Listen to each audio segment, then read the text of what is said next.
여러분 안녕하십니까? 정관용입니다. 평소보다 조금 더 기다리셨죠? 오늘 편성 변경 관계로 좀 늦게 시작하게 된 점 양해 부탁드리고요. 보다 열띤 토론으로 보답하도록 하겠습니다. 자, 정기국회 쟁점 토론 그 두 번째. 오늘은 이 세제 개편 또 이른바 증세 논란에 대해서 이야기를 나눠보겠습니다. 우리나라의 복지 수요는 늘어날 수밖에 없습니다. 대통령의 복지 공약 이것이 아니라 하더라도 말이죠.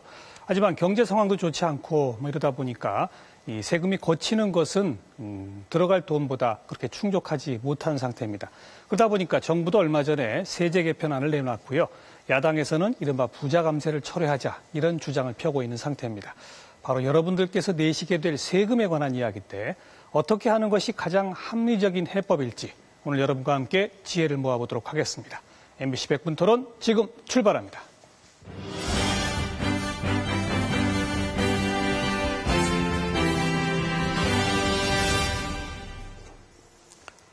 네, 오늘 토론에 함께해 주실 네 분의 패널 먼저 소개해드리겠습니다. 국회 기획재정위원회 소속 여야 의원 한 분씩 나오셨는데요. 새누리당에서는 이만우 의원 나오셨습니다. 어서 오십시오. 네, 반갑습니다. 네, 민주당에서는 이영섭 의원 모셨습니다. 안녕하십니까. 그리고 명지대 경제학과의 조동근 교수 어서 오십시오. 안녕하세요. 또 홍익대 경영학과의 김유찬 교수 나오셨습니다. 네, 안녕하세요. 자, 토론에 들어가기 전에 먼저 정부가 내놓은 세제 개편안 또 거기에 대한 민주당 쪽의 의견 제가 간략히 좀 설명해 드리고 토론에 들어가는 것이 훨씬 좀 생산적이고 효율적일 것 같습니다. 지난 8월 8일 정부가 낸 이 세법 개정안을 보면요. 큰 내용이 기존의 소득공제 방식을 세액공제 방식으로 바꾼다. 이렇게 해서 뭐 한 1조 가까이 되는 세수를 늘릴 수 있다. 이런 내용이 있고 신용카드 소득공제율은 15%에서 10%로 좀 내린다. 이런 내용이 핵심입니다. 근데 이제 초창기에 냈던 안에서 중산층에 대한 부담이 좀 너무 크다 해서 한번 수정을 했죠. 수정된 안을 결과적으로 보면은 연봉 5,500만 원에서 한 7천만 원가량 되시는 분들은 1년 동안 세부담 증가가 한 2, 3만 원 정도 늘어납니다. 애초 안에서는 한 16만 원 늘어나는 걸로 됐다가 이거 너무 크다 해서 이거 좀 조정한 거죠. 물론 이제 5,500만 원 이하 되시는 분들은 세부담이 늘어나는 게 엄게 이렇게 설계가 되어 있습니다. 자, 여기에 대해서 민주당은 이제 다양한 의견을 내고 있는데 특히 이제 이영섭 의원께서 내신 안을 보면 현재 소득세의 최고 세율 구간이 3억 원 이상의 경우 38%를 적용하게 되어 있는데 이걸 1억 5천만 원 넘으면 38%를 적용하자. 이런 안을 내고 계시고 그렇게 하면은 한 3,500억 정도의 세수가 더 늘어날 수 있다. 이런 안을 지금 내고 계시다고 하는 점 제가 먼저 설명드리고 토론에 들어갑니다. 새누리당은 지금 정부가 내놓은 안 그대로 고수가 당론입니까? 아니면 어떤 점은 좀 검토할 수 있다라고 하는 의견을 갖고 계십니까? 뭐 대체적으로 정부안을 주축으로 해서 우리 세법소위에서 뭐 이용섭 의원님도 계시지만도 아마 여야 간에 토론을 해서 아마 공통분모를 찾아내야 되지 않을까 이런 생각입니다. 이영섭 의원께서는 좀 아까 표에서 나왔습니다만은 소득공제를 세액공제로 바꾸는 정부의 그 기본안에 대해서는 일단 찬성하세요? 기본 방향에 대해서는 동의를 합니다만 근데 이제 본질적인 걸 먼저 얘기를 해야 된다는 얘기죠. 예. 우선 이명박 정부에서 지난 5년 동안에 소위 부자 감사라 해서 한 90조 원을 깎았지 않습니까? 그러니까 슈퍼 고소득자, 재벌 대기업, 고액재산가 이런 분에 대한 감세를 조금만 철회해도 중산층이랄지 또는 농민, 자영사업자, 근로소득자 이런 데 손을 대지 않아도 될 텐데 이런 이제 고소득자에 대한 감세를 철회하지 않다 보니까 소득공제를 세액공제로 바꾸고 3,450만 원을 5,500만 원으로 올리고 이런 이제 무리한 방법들이 동원된다는 얘기죠. 그래서 저는 기본적인 방향은 부자 감세가 원칙적으로 철회돼야 된다. 그게 1번이다. 그렇죠. 그러고 나서 부족한 게 있으면 보완을 하더라도 왜 전체 소득자의 1%만 과세하면 되는데 이렇게 중산층까지 자영사업자, 음식점업까지 과세를 해서 온 동네를 떠들썩하게 하느냐는 얘기죠. 그러니까 소득공제, 세액공제 바꾸는 거는 하더라도 뒷순서다 이런 말입니까? 그렇습니다. 이제 그리고 이 소득공제하고 세액공제는 명확하게 차이가 있거든요. 우리가 이제 회계학에 보면 비용 수익 대응의 원칙이라는 게 있습니다. 그래서 수입에서 그 수입을 얻기 위해서 들어간 비용은 소득에서 수익금액에서 빼줘야 됩니다. 그게 이제 소득공제거든요. 그래서 교육비랄지 의료비랄지 이건 근로자들이 일을 하면 필수적으로 들어가는 경비거든요. 이런 건 세액공제로 원칙적으로 가면 안 되는 것이죠. 소득공제 있어야 되는데 이제 부자 감세를 철회하지 않다 보니까 세금이 부족하다 보니까 모든 소득 공개를 세액 공개로 가게 됩니다. 이렇게 되면 세금은 이제 한 9,800억 정도 더 들어오지만 예. 조세 원리상은 꼭 맞는 것은 아니죠.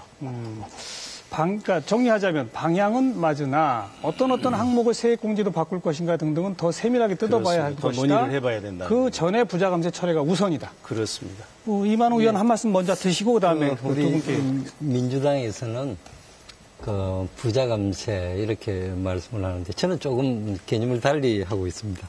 그 이명박 정부 때 감세한 걸 보면 그 뭐 명목상으로 5년 동안 90조 이렇게 됩니다만 예. 실제적으로 2년간 또 유예도 했고 경감도 최저 구간이 25% 경감률이 가장 높고요. 최고 구간은 6%밖에 되지 않습니다. 그래서 이걸 두고 부자 감시를 할 수 있느냐 여기에서는 조금 의문스럽고요. 또 한 가지는 부자 감세에서 90조 수치적으로만 생각하면 그렇습니다만 예. 실제 2년간 유예를 했기 때문에 실제 감세 액수는 63조 8천억입니다. 그리고 귀착 효과를 보면 대기업이나 고소득자에게는 한 31조 감소 효과가 있었고요.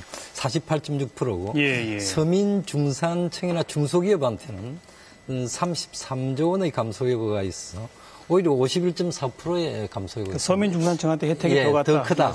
저는 이렇게 보고 있기 때문에 좋습니다. 거기까지 듣고요. 이걸 부자 감세 저는 거기서 이제 잠깐만요. 지금 여기 조금 얘기했습니다. 부자 감세 얘기 나오는데 이제 주로 사실 또 법인세하고 집중된 부분이 있어서 그건 후반부에 좀 얘기하도록 하고 지금 정부가 낸 세제 개편안 주로 소득세 관련이고요. 거기에 대해서 이영섭 의원 안까지 아까 잠깐 들었으니까 두 분 전문가 얘기도 좀 들어보겠습니다. 조동근 교수. 기본적으로 이제 세원을 넓히는 효과가 있죠. 네, 그래서 그건 바람직한데, 근데 또 하필이면 이제 그 치료비 같은 거는, 그거는 이제 어떻게 보면은 소득공제가 맞죠. 그래서 그거를 세액공제로 바꾸는 건 좀 무리가 있는데, 어떤 큰 틀에서 보면은 이제 과세 기반을 넓힌다. 그래서 그거는 합리적이고요. 그리고 처음에 이제 중산층 이제 뭐 논란이 있었는데 이제 한 16만 원 그것도 이제 보기 나름인데 보기 1년이죠 그게. 그래서 그런데 이제 처음에 그 이제 새누리당에서 너무 좀 이렇게 자신만만하게 좀 이렇게 이 정도면 되지 않았나. 근데 이제 정책이라는 건 특히 이제 부담이 좀 커지는 거는 아주 섬세해야 되고 설득을 좀 해야 되는데 그런 게 없었죠. 그래서 보면은 이제 뭐 세율 크게 건드리지 않고 소득만 건드리지 않고 세율을 넓히면서 세금 좀 더 걷어서 그다음에 나름대로 이제 복지 예산에 이제 충당하는 그런 큰 틀을 맞았는데 좀 뭐 임박고 다 아시잖아요. 요새 다 이제 공개됐으니까. 그래서 좀 너무 좀 오만하지 않았나. 그래갖고 설득을 더 할 수 있었는데 못 해가지고 참 기형이 됐다. 그래갖고 2만 원, 3만 원이면은 실제로도 보면은 뭐 국가의 어떤 수입에 도움도 안 되는데 증세를 했다는 그런 느낌만 주는 거고. 그리고 저는 사실 부자 감세 또는 이제 부자 증세는 조금 우리가 좀 용어 자체를 좀 조심해 써야 될 것 같아요. 왜냐하면 이게 보는 어떤 기준에 따라 전혀 다르고요. 그리고 감세를 할 때 어떤 특정 계층만 있는 건 아니고요. 제가 이제 뭐 테이블에 있는데 과거에도 보면은 소득세율을 낮췄는데 사실 최고 소득세율을 거기는 건드리지 않았거든요. 그러다 보니까 8,800만 이상 거기에는 이제 그대로 이제 갔죠. 따라서 8,800만 원 근처에는 좀 혜택을 받지만은 그거를 우리가 뭐 부자 감세로 보기엔 좀 그렇고 또 그러고 우리가 세금은 사실은 십시일반이 맞는 겁니다. 기본 원칙은요. 국민 계세주의가 맞잖아요. 그리고 이제 물론 소득 어떤 이제 비례해서 또는 그 이상으로 이제 세금을 내야 되는데 지금 부자 감세, 부자 증세하면은 소위 뭐 특정 계층만 부담하는 것처럼 그렇게 인식을 심어줄 수가 있는 거죠. 따라서 그거는 좀 우리가 용어부터 좀 신중해야 되겠다. 그리고 법인세는 어떻게든 부자 감세를 볼 수 있는 건 아니고요. 그건 이따가 또 논의하고 그렇죠. 민주당에서는 아무튼 뭐 정치적 용어로 만든 거죠. 부자 감세라는 용어로. 제가 김희찬 교수 한 말씀 드립니다. 이제 아까 사회자께서 시작하면서 말씀해 주신 것처럼 이제 증세 논의를 하는 이유가 이제 복지 재원을 마련하기 수요가 늘어나기 때문입니다. 이유인데요.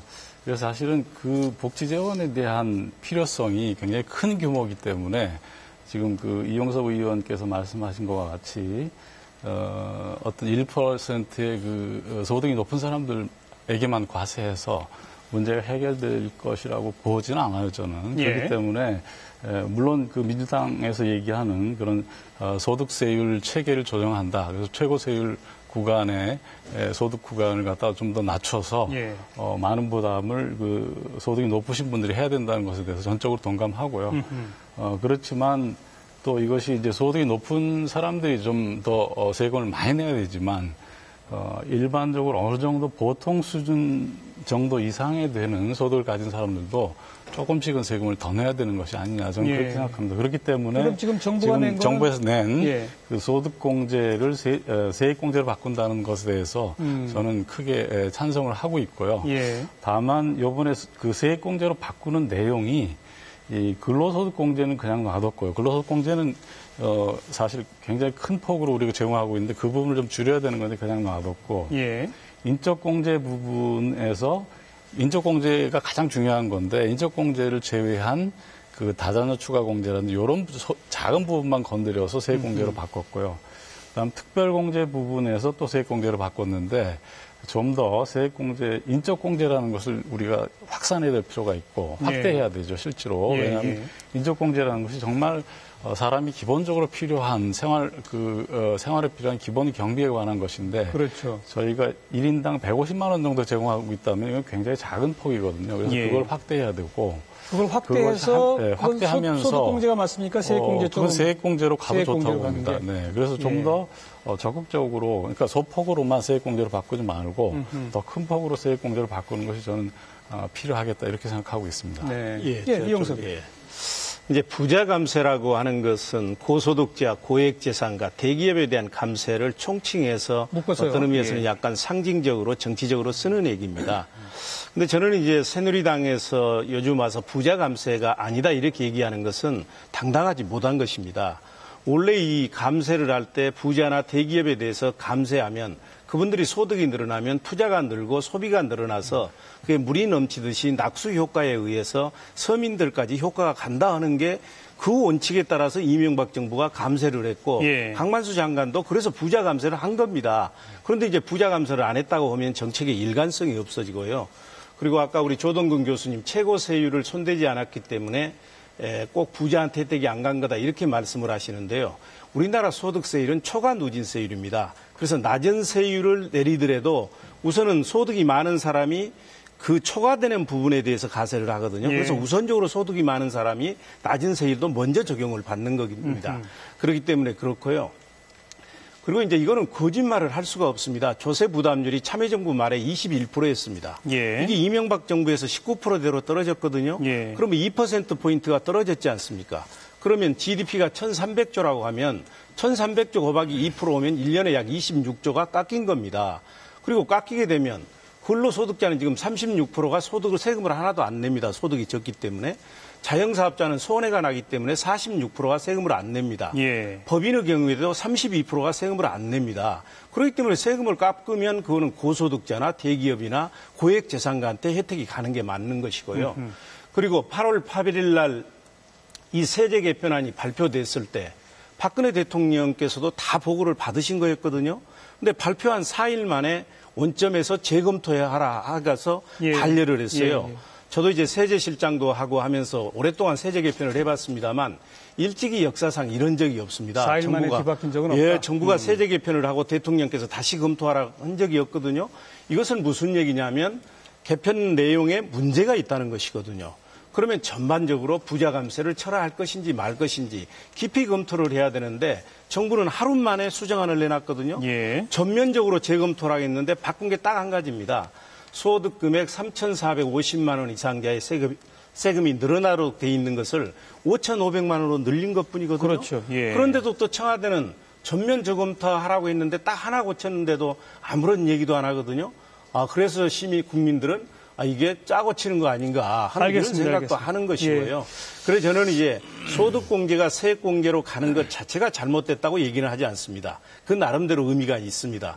그러나 우리가 밥 먹고 약 먹는 거하고 약 먹고 밥 먹는다고 다르듯이 순서가 있다는 얘기죠. 우선 1%에 해당되는 고소득자 세금만 감면을 일부만 철회해도 중산층이랄지 봉급생활자, 농민, 음식업점 손 하나도 안 대는데 왜 그건 손대지 않고 중산층의 세금을 손대느냐는 얘기죠. 자, 잠깐만요. 바로 토론의 핵심에 좀 들어가기 위해서 정리를 좀 하면 이명박 정부에서 이 여러 가지 이 감세 정책이 있었던 건 맞습니다. 근데 아까 이만호 의원 주장은 감세 정책의 효과가 꼭 고소득 대기업에만 간 것은 아니다라는 주장을 펴셨습니다만 거기에 대해서는 뭐 입장 차이가 좀 있는 걸로 정리를 하고요. 아니, 일부는 중산층한테도 갔죠. 그래서 이영석 의원께서 지금 얘기죠. 먼저 소득세로 국한해서 말하자면 부자들한테 현재 3억 이상이 38%인데 이걸 1억 5천 이상으로 오는 게 하나의 개편안으로 이른바 감세 철회안 아니겠습니까? 그렇습니다. 자, 그 안에 대해서 새누리당은 받아들일 수 있는지 없는지 그 얘기부터 좀 해보죠. 그것도 대화를 좀 해봐야 됩니다만도 제가 이용석 의원 안도 여기 있습니다.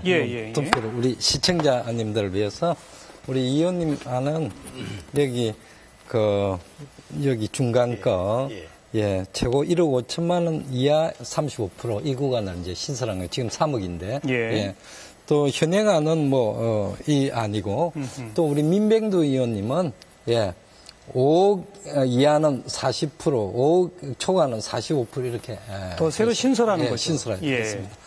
이런 안이 있는데 저는 물론 여야 간에 세법 소위에서 상의를 해봐야 되겠습니다만도 오히려 그 세액공제는 이 세수 효과도 크고 상당히 그 누진 형평 효과가 이 최고 구간을 인상하는 것보다 더 큽니다.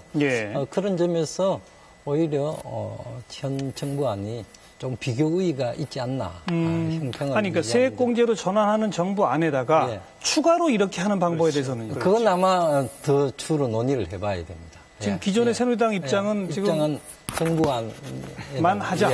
추가하는 건 좀 문제가 있다? 어떤 문제가 있을까요? 왜냐하면 지금 우리 1%의 상위 1% 소득 계층이 내는 세 부담이 상당히 국제적으로 높은 편입니다. 이미 높다? 그래서 저는 몇몇 통계를 가지고 왔습니다만 시간 관계상 일일이 말씀드리기가 그러니까 간단히 말하면 지금도 이미 많은 세 부담을 하고 있기 때문에 그렇습니다. 또 세액공제까지 하면 더 부담이 생기는데 또 할 수 없다. 조 교수님께서도 국민 계세주의 말씀하셨는데 저 얘기를 바로 달아야 되는데요. 이제 천하가 아는 것처럼 우리나라 소득세 비중은 국제적으로 보면 매우 낮습니다. 무슨 얘기냐면 전체 세수 중에서 OECD 국가 중에서 이 소득세가 차지하는 비중이 GDP의 약 8.4%입니다. 우리는 그 절반도 안 되는 3.6%밖에 되지가 않습니다. 그렇기 때문에 소득세 비중은 높여가야 됩니다. 그렇기 때문에 저는 아까 소득공제를 세액공제로 고치는 것 동의합니다. 일부 이제 조그맣게 수정할 것은 하지만 그렇지만 이제 참여정부 때까지 최고세율이 적용되는 과세 구간이 8,800만 원 초과할 때 이제 최고세율이 적용됐습니다. 그런데 이걸 이명박 정부 감세 정책에 따라서 이걸 3억 원으로 올린 거예요. 그러니까 한 4배 이상 올라간 것이죠. 제가 이걸 1억 5천 초과하는 경우에 38%를 적용하자고 얘기하는 것은 3억으로 하게 되면 제도로 하는 게 실효성이 있어야 될 거 아닙니까? 전체 근로자의 0.1%밖에 가세가 안 됩니다. 10,000명밖에 가세가 안 된다는 얘기죠. 그리고 또 하나는 이 3억으로 할 때 이 3억이 타당하느냐 너무 높느냐 낮느냐를 비교하는 게 1인당 국민소득 대비 이 금액과 비교를 하는 겁니다. 우리는 그러면 약 한 12배 정도 되거든요. 세계에서 이렇게 높은 나라가 없습니다. 미국이나 이런 데도 한 7, 8배 되고요. 낮은 나라는 5, 6배, 2, 3배 되거든요. 그래서 제가 얘기한 것처럼 1억 5천으로 하면 과세되는 사람이 많이 늘지 않습니다. 과세되는 근로자의 0.3%, 28,000명밖에 과세가 안 되고 그렇게 되면 이제 국제적으로 최고세율 적용되는 과세 구간도 비슷해지는 것이죠. 그래서 제도도 좀 세금 문제는 사실은 이제 국민들이 이제 납득이 돼야 되기 때문에 우리가 현실을 정확히 봐야 되거든요. 그래서 이제 약간 뒤로 돌아가는 느낌 같지만은 근본은 우리가 다 짚고 넘어가는 건데 근데 보면은 이제 말씀하신 대로 이제 과거에 2008년도에요. 이제 세율을 2%씩 낮췄어요. 그래서 이제 그 효과가 누적되니까 이제 감세 효과가 이제 부자한테 더 가는 건 사실인데 분명한 거는 중산층에게까지 갔어요. 근데 골고루 간 거를 부자들의 감세 혜택만 강조하시고 일부에서는. 그 얘기는 아까 나왔고요. 그러고 또 하나 뭐냐면 아까 16만 원도에 보면요. 16만 이상은요. 더 훨씬 더 초과 부담돼요. 그런데 마치 이 계층만 부담하는 것 같이 얘기를 하거든요. 그러니까 이제 골고루 혜택 받는 거는 이제 중산층 이하 빼고 고소득층의 혜택을 더 부각시키고 부담은 더 골고루 가는데 불구하고 저소득층의 부담만 또 강조를 한단 말이죠. 예, 예. 따라서 우리가 현실을 정확히 보지 않으면 세금 문제는 안 풀려요. 그럼 다 남한테 넘기는 거죠. 남한테 전가하면 다 좋은 거 아닙니까? 그래서 우리가 좀 정확히 보자는 거고요. 또 하나 제가 이제 동의하는 거는 우리나라가 사실은 이제 GDP에서요. 차지하는 소득세 비중이 낮은 거는 사실입니다. 네. 따라서 그건 이제 올릴 여지가 있는데 다른 예. 뭐냐면 세율을 올린다고 올라가는 게 세금이 아니에요. 최근에 그러면은 이제 세수 부족했는데 우리가 세율을 낮췄습니까? 전혀 아니죠. 따라서 소위 스몰 T라는 건 우리가 정책 변수지만은 정책 변수에 걸리는 어떤 소위 멍석에서 경제 활동 내생 변수라는 거죠. 따라서 우리가 세율을 너무 이렇게 기계적으로 생각하는 거는 진짜 참 기계론적이다. 그렇게 저는 보고요. 그다음에 1억 5천만 원 구간 부분은 어떻게 생각하세요? 세율을 올리자는 게 아니에요. 그러니까 예, 이제 예. 알겠습니다. 그래서 그런데 1억 5천만 원까지 하면은 실제로 아마 증세되는 효과는 별로 많지 않을 겁니다. 그래서 3,500억 정도. 그래서 이제 GDP에서 이제 다른 선진국 비해서 우리가 낮은 거를 많이 하려면은요. 솔직히 중산층까지 포함해서 물론 고소득층은 더 올라가겠지만은 부담 우리가 그걸 받아들여야 돼요. 그렇지 않고 3천억 이래봤자 그 사실 솔직히 몇 %입니까? 액수는 많아도. 그러니까 예. 우리가 근본 틀을 서서히 바꿔간다면은 모든 사람들이 인식을 바꿔야 돼요. 그럼 혹시 네. 조동훈 교수께서는 정부가 처음에 냈던 8월 8일 그 안. 그게 더 낫죠. 그게 더 낫다고 당연한 보십니까? 거죠. 네, 그게 당연한 건데 그 당시 뭐냐면 실은 네. 정책에 세일을 못 해가지고 예. 기본 방향에 크게 손댄 게 아니잖아요. 예. 세율 그대로, 소득권 그대로. 그다음에 이제 세액공제로 가면서 과세 기반 넓혀갖고 한 2억 정도, 2조 정도를 더 걷는 건데 이것이 다 깨진 거 아닙니까? 그래서, 좋습니다. 네. 우리 김희찬 교수 얘기 듣고 얘기 드릴게요. 네, 앞에서 다른 분들이 지적하신 바와 같이 저희 나라의 이제 개인 소득세율이 이 세율 자체가 문제가 아니라 그 공제되는 내용들이 굉장히 많기 때문에 예. 실효세율이 낮은 것이죠. 예. 그래서 제가 가지고 있는 어떤 자료를 보면 OECD 평균에서는 이제 실효세율이 한 25.5% 정도 되는데 우리나라의 경우는 그것이 이제 14.6%로 있습니다. 이게 실제로 실효세율보다 높은 거예요. 여기서 얘기하는 그 OECD와 비교한 것은 어떤 기관에서 한 것인데 이것이 이제 무자녀, 기혼자, 연봉 10만 불 기준으로 산출했다 이렇게 나오기 때문에 예. 상당히 높게 우리나라에서 높은 그 소득 기준으로 해서 이렇게 되어 있는데 실제로 이거보다 더 낮습니다. 그래서 굉장히 우리나라가 그 실효세율이 OECD 국가들하고 격차가 크고요. 그런 점에서 소득세를 통해서 우리가 증세를 할 수 있는 여지는 굉장히 크다고 봅니다. 물론 네. 법인세를 통해서 또 마찬가지로 크게 할 수 있는 여지가 있고요. 예. 이것이 이제 우리가 복지에 대한 그 필요성을 얼마나 느끼냐에 따라서 세금에 대해서 이제 국민들이 납득을 하고 안 하고 이제 차이가 그렇죠. 있을 것 같은데요. 자, 대충 보니까 지금 두 분의 전문가께서는 그 소득공제를 세액공제로 바꾸는 걸 좀 더 과감하게 할 필요가 있다. 네, 저는 그렇게 보고 그래서 있습니다. 중산층도 좀 부담하도록 하는 필요도 있다. 거기서는 좀 일치하시는 것 같고, 다만 이제 김희찬 교수는 그러면서 동시에 최고 소득자들에 대한 과세도 좀 더 강화할 필요가 있다라고 하는 것이고. 그건 먼저 지금 이 의원님 말씀하신 대로 그걸 먼저 동의하시는 하고. 거고. 예. 그리고 조동훈 교수께서는 그건 뭐 그렇게 중요한 게 아니라 오히려 중산층 세부담을 전체적으로 늘리는 그런 쪽으로 가는 것이 낫다. 이런 의견이신 것 같고요. 이만호에 한 말씀만 듣고 다음 토론 주제를 넘깁니다. 소득공제를 세액공제로 바꿈으로 해서 고소득층 부담이 상당히 늘어납니다. 늘어나죠. 예. 여기에다가 또 우리 이용섭 위원이 제시하는 또 1억 5천만 원 최고세율 구간을 또 옮긴다면 상당히 부담이 늘어날 수가 있습니다. 제가 예 하나만 들겠습니다. 예. 우리 상위 1%가 내는 소득이 세금 부담이 전체 소득의 11.6%고요. 예. 전체 세액의 45.6%입니다. 미국의 경우 상위 1%가 내는 소득은 18.11%이며 세부담은 38.8%입니다. 우리 1%가 미국보다도 세부담을 한 8% 이상 많이 하고 있습니다. 더 많이 하고 있다. 그리고 또 제가 이 세액공제로 해서 고소득층이 얼마나 세금을 많이 내나 하나에만 들겠습니다. 만약 제가 연소득이 3억 이상인 사람입니다. 내 자녀 학비를 위해서 1,000만 원을 냈다. 소득공제는 공제액이 380만 원이 되는데 세액공제는 150만 원입니다. 그래서 저는 230만 원을 더 지불해야 됩니다. 예. 그러나 만약에 3천만 원 소득이 학비를 1,000만 원 냈을 경우에는 세액공제는 150만 원이지만도 그 소득공제는 60만 원입니다. 오히려 90만 원 이득을 보게 이득을 본다. 이 정도 차이가 많기 때문에 예. 여기다가 그까지 합친다면 알겠습니다. 너무 저도 거기서 하나만 3천만 원 소득을 가진 사람이 그렇게 많은 학비를 내게 되는 예를 이제 그렇기 가상적 때문에 예를 하나 들어봤죠. 자, 상위 1%가 미국보다 더 부담한다. 그거에 대해서만 한 말씀 좀. 그거는 전혀 저는 나중에 이제 우리 같은 기재위원이기 때문에 제가 자료를 보겠습니다만 전혀 이제 타당치 않은 말씀이고요. 미국 경우에는 우리보다 세율이 높지요. 41.9%나 되는데 그 문제에 앞서서 저는 세금 문제는 좀 전체로 봐야 되거든요. 근데 왜 우리나라 이제 3,450만 원 이상의 경우에 세금이 늘어나는 게 한 달에 한 10,000원 정도였거든요. 기존 1년 해봐야 12만 원에서 16만 원 정도 아니겠습니까? 당초에 냈던 게. 과연 그러면 그분들이 한 달에 10,000원 늘어나는 것이 엄청나게 부담이 돼서 그렇게 조세 저항을 했을 것인가? 그리고 대통령께서는 그런 이유 때문에 다시 검토하라고 했을 것인가? 저는 그렇게 보지 않습니다. 그분들이 생각할 때 세금은 가장 중요한 게 조세 공평성이고 형평성입니다.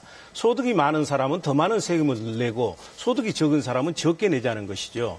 왜 대기업들, 고액재산가들, 고소득자의 세금은 지난 5년 동안에 깎아주고 그걸 다시 회복하지 않고 거기는 손대지 않고 적은 금액이지만 우리 중산층에 대해서 세금을 매기냐 하는 공평성에 관한 문제고요. 알겠습니다. 이분들이 늘어나는 것은 10,000원이지만 기왕에 세금도 내고 공과금도 많이 내거든요.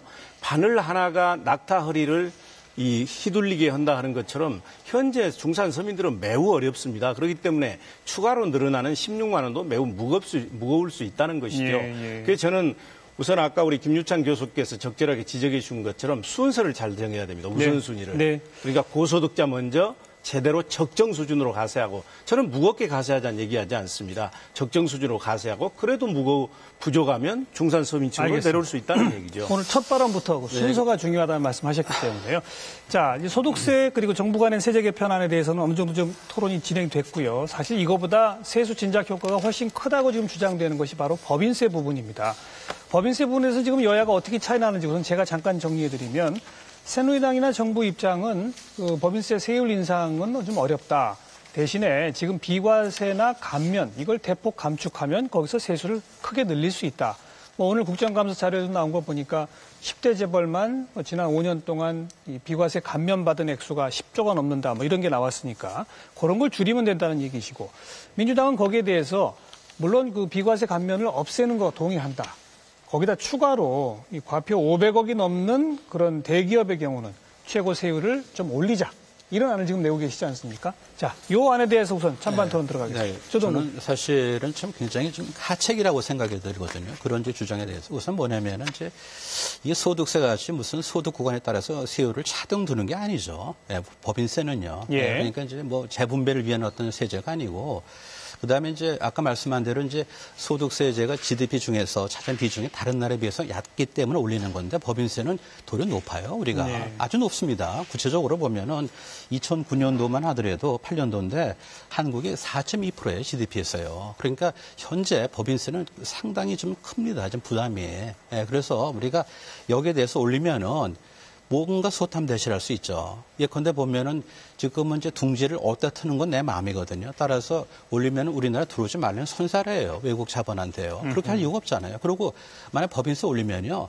뒤로 미치는 게 많습니다. 법인세 올리면은 당연히 배당을 적게 할 거 아닙니까? 그 배당 소득세 줄 거 아니에요. 당연히. 그다음에 또 법인세 올라가면은 그걸 감안해서 급여를 덜 올리겠죠. 소득세가 그만큼 적게 거치는 거죠. 그래서 이제 보통 얘기하듯이 앞에서 남고 뒤에서 미치는 겁니다. 그다음에 또 하나 메리켈이 당선됐잖아요. 가장 큰 이유가 뭐라고 생각하세요? 경제 정책에 뭔가 사람들 호응을 한 거예요. 진정성에. 인기 평합적, 인기 영업하지 않았어요. 그래서 메리켈은요, 아시겠지만은 2000년에 그 독일의 그 법인세율이 40%에서 40%예요. 물경 40%. 그거를 2008년도에 15% 낮췄어요. 지금. 우리나라 지금 보면 법인세율이요. 그렇게 낮지는 않습니다. 자, 김유찬 교수 바로 받아주시죠. 네, 법인세 그 독일 말씀하시니까 제가 바로 그거 말씀드리면 세율을 마치 낮춘 건 사실입니다. 그런데 이제 또 아셔야 되는 게 그때는 40% 과세를 하고 그 개인 단계에서 소득세로 넘어가가지고 개인 단계에서 배당에 대한 과세를 안 했어요. 근데 지금은 배당에 대한 과세를 하고 있습니다. 그래서 그걸 퍼센트만 가지고 이제 독일의 경우 비교하시면 적절치 않다고 보고요. 법인에 대한 과세, 지금 이제 우리 교수님 말씀하시는 거는 우리나라가 법인에 대한 과세 많이 하고 있다. 예. 그러셨는데 4.몇 % 뭐 이렇게 말씀하셨지만 지금 그것이 GDP에서 차지하는 그 비중을 말씀하시는 거죠. 그게 이제 법인세가 2010년에 3.5%로 돼 있어요, 우리나라가. 그리고 OECD가 2.9%예요, 평균이. 그러니 우리나라가 더 높다. 이런 말씀하시는데 그게 적절치 않다는 말씀을 제가 좀 드릴게요. 그걸 제가 자료를 좀 찾아봤는데 예. 법인세가 GDP에서 차지하는 비중이 크다는 것은 그 의미가 그 자체만 갖고 얘기할 수 없어요. 왜냐하면 과세 표준이 굉장히 GDP에서 차지하는 비중이 크면 자동적으로 그렇게 됩니다. 그런데 그것이 제가 그 국세통계연보를 가지고 그리고 OECD 자료를 쭉 찾아보니까 우리나라가 법인 과세 표준이 1982년부터 지금까지 30년 흘렀잖아요. 우리가 30년 흘렀는데 법인세 과세 표준이 이 GDP 대비 비중이 82년도에 3.5%였다가 2011년도 18.4%입니다. 그러니까 4배, 5배가 오른 거예요. 예. 법인세 과세 표준이. 예. 다만 그 기간 동안에 법인세 수입이 GDP에서 차지하는 비중은 81년도에 0.5%였어요. 그리고 아닙니다. 0.5%가 아니라 그 얘기가 너무 숫자 위주로 가니까 네. 좀 간추려서 요약해 주시면. 그래서 제 말씀은 그겁니다. 그 법인세가 올라간 것은 2배가 됐어요. 그 사이에 GDP에서 차지하는 비중이. 예. 법인세 과세 표준이 차지하는 비중은 4배가 됐어요. 아하, 그 사이에. 예. 그러니까 법인세 부담은 과세 표준에 비해서는 반으로 줄어든 겁니다, 사실.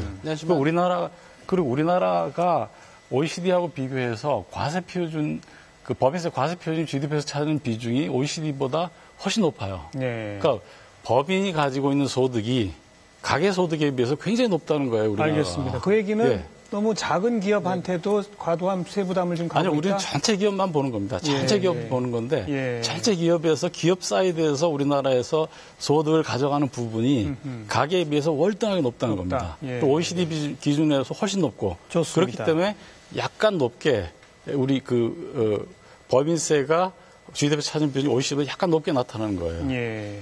자, 두 분 의원께서 그러면 법인세 부분에 대해서 어떤 의견이신지? 저는 2008년 미국 금융위기 이후에 경제를 살리기 위해서 각국이 법인세를 인하하고 있습니다. 이웃 일본도 법인세 인하 계획을 발표를 했고요. 미국도 마찬가지고. 이렇게 해서 오히려 법인세 인상은 기업 측면에서 보면 비용 인상입니다. 예. 그래서 제품의 인상까지도 되기 때문에. 가격 인상까지도. 예, 가격 인상 요인도 있고. 그래서 법인세는 법인 것만 볼 게 아니라 과연 법인세 인상으로 투자가 줄어들면 일자리가 또 줄어들고 그러면 또 근로자들한테 또 영향도 미치고 등등 여러 측면에서 봐야 되는데. 예. 지금은 오히려 세수를 늘리기보다는 오히려 저는 투자를 진작시키는 데 역점을 둬야 되지 않나. 또 그리고 법인세 경쟁을 많이 하고 있습니다. 조금 전에 우리 조 교수님도 말씀하셨지만도 그렇죠. 해외 투자를 유치하려면 법인세가 딴 나라보다 높아서는 좀 곤란한 측면이 있고. 자, 이용석 교수. 네, 대체적으로 법인세율을 인하하는 것은 맞습니다. 그러나 우리가 잘 생각해야 될 게요. 제가 키가 1m 76인데 제가 100kg면 몸을 빼야지요. 근데 제가 1m 76인데 몸무게가 50kg면 살을 쪄야 되지 않겠습니까? 그런 나라들이 세율을 내리고 있지만 내려도 우리보다 다 높습니다. 아까 우리 조동근 교수님께서 얘기했던 독일 15%로 내렸습니다. 그런데 세율 체계가 대부분의 나라가 국가 법인세하고 지방 법인세를 매깁니다. 우리는 22%가 국가 법인세고 2.2%가 지방 법인세입니다. 그래서 우리는 24.2%거든요. 독일은 지방 법인세 수가 높습니다. 그래가지고 독일은 지금 30.2%예요. 우리 24.2%보다 훨씬 높습니다. 그렇기 때문에 이걸 보셔야 되고요. 일본도 내렸습니다. 내린 게 30%고요. 지방세까지 포함하면 39.5%입니다. 우리 24.2%보다 훨씬 높다는 아직 얘기죠. 아직 경쟁력이 있다 있는 그렇습니다. 우리가 낮은 편이고요. 그리고 OECD 평균이 지금 26% 정도 되기 때문에 우리가 낮은 수준입니다. 그렇다고 해서 저는 올리자고 얘기하지는 않습니다. 물론 우리 민주당의 일부 이제 의원들께서 올리자는 법안도 내놨어요. 그렇습니다. 예. 그 얘기도 논의될 수 있지만 제 개인적인 의견은 법인세 올리는 것보다 더 급한 게 세율 체계를 조정해야 된다는 얘기죠. 과세 계급을. 무슨 얘기냐면 2007년에 참여정부 마지막에 어떻게 됐었냐면 1억 원 초과하면 25%였습니다. 네. 그런데 이명박 정부에서 이 1억 원을 얼마까지 올려버렸냐면 200억 원 초과로 200배를 올려버린 겁니다. 예, 예. 그러면서 세율은 25%를 22%로 내린 겁니다. 그렇죠. 이중으로 내려준 겁니다. 이것도 20% 내리려고 한 걸 우리가 엄청나게 겨우 막아낸 것이죠. 그래가지고 지금 금년 8월까지 세술 실적을 보면 작년 8월에 비해서 오히려 6조 정도가 덜 들어왔어요. 그 원인이 법인세에서 3.6조가 덜 들어온 겁니다. 예, 예. 그래서 법인세가 너무 과도하게 지금 깎아주고 있다는 얘기죠. 그래서 세율을 올리는데 어려움이 있다면 이 1억을 200억을 적정 수준으로 내려야 된다는 얘기죠. 외국 같은 데 보면 이렇게 법인세 높은 세율이 적용되는 과세 계급을 해주는 나라가 없고요. 그러니까 아까 그래서 저는 소득세하고 10억이랄지 비슷한 것이네요. 그렇습니다. 예. 이렇게 이걸 한 10억 정도 내리면 1년에 1조 정도를 거둘 수가 있습니다. 이렇게 되면 1년에 5조요? 1조. 1조. 예, 5년 하면 5조죠. 예. 그러면 세율을 올리지 않고도 어느 정도 할 수가 있고요. 22% 적용 구간을 200억에서 한 10억 이상으로 낮추자? 그렇습니다. 예. 예, 그러더라도 2007년에 비해서는 10배 정도 늘어난 거고요. 또 하나 우리 이만우 교수님께서 의원님이십니다, 이제. 예, 맞습니다. 우리 존경하는 이만우 의원님께서 법인에 대해서 과세하면 투자가 줄어들 거다 이런 얘기를 하는데요. 이게 이제 대부분 올리지 말자고 하신 분들이 협박용으로 주로 얘기를 합니다. 근데 이 논리도 안 맞습니다. 왜 그러냐면 10대 재벌 대기업들의 경우에는 지금 돈이 없어서 투자를 못 하는 게 아니고요. 그분들은 몇백조 정도 돈을 쌓아놓고 있습니다. 내부 유보율이 1,500%입니다. 그분들이 투자를 안 한 것은 미래가 불확실하고 투자처를 찾지 못하기 때문에 투자를 못하는 겁니다. 그런데 거기다 법인세 깎아주면 소득은 늘지요. 그렇지만 쌓아놓으면 아무런 효과가 없습니다. 이만 의원 바로 좀 받아보시죠. 아니 거기서 하나만 더 얘기를 할거예요. 그 법인세를 걷어가지고 서민들을 위해서 쓰고 중소기업을 위해서 쓰면 서민들은 돈이 없기 때문에 주로 생필품에 대해서 쓰거든요. 대부분 중소기업들이 파는 물건입니다. 중소기업 투자가 늘어나고 일자리가 늘어나고 성장을 위해서 경제 활성화를 위해서 사회 양극화 완화를 위해서도 예. 적절하게 과세를 해줘야 된다는 어떻습니까? 뭐 일부 대기업의 경우에 사내부가 많은 건 뭐 사실입니다. 그러나 우리 뭐 일부 대기업을 상대로 한 법인세가 아니고 법인세라는 것은 최근에 이번 세법 개정에서도 법인 부분에 R&D 감면이라든지 투자세 공제 폐지라든지 여러 가지 그 부담을 많이 늘었습니다. 그리고 또 대기업에 그 부담이 집중되어 있기 때문에 저는 여기에다가 또 그 구간까지 조정하는 것은 경제가 조금 살아나고 난 다음 순서가 아니겠느냐 이런 입장입니다. 경기 지금 활성화 경제가 후에. 좀 어렵습니다.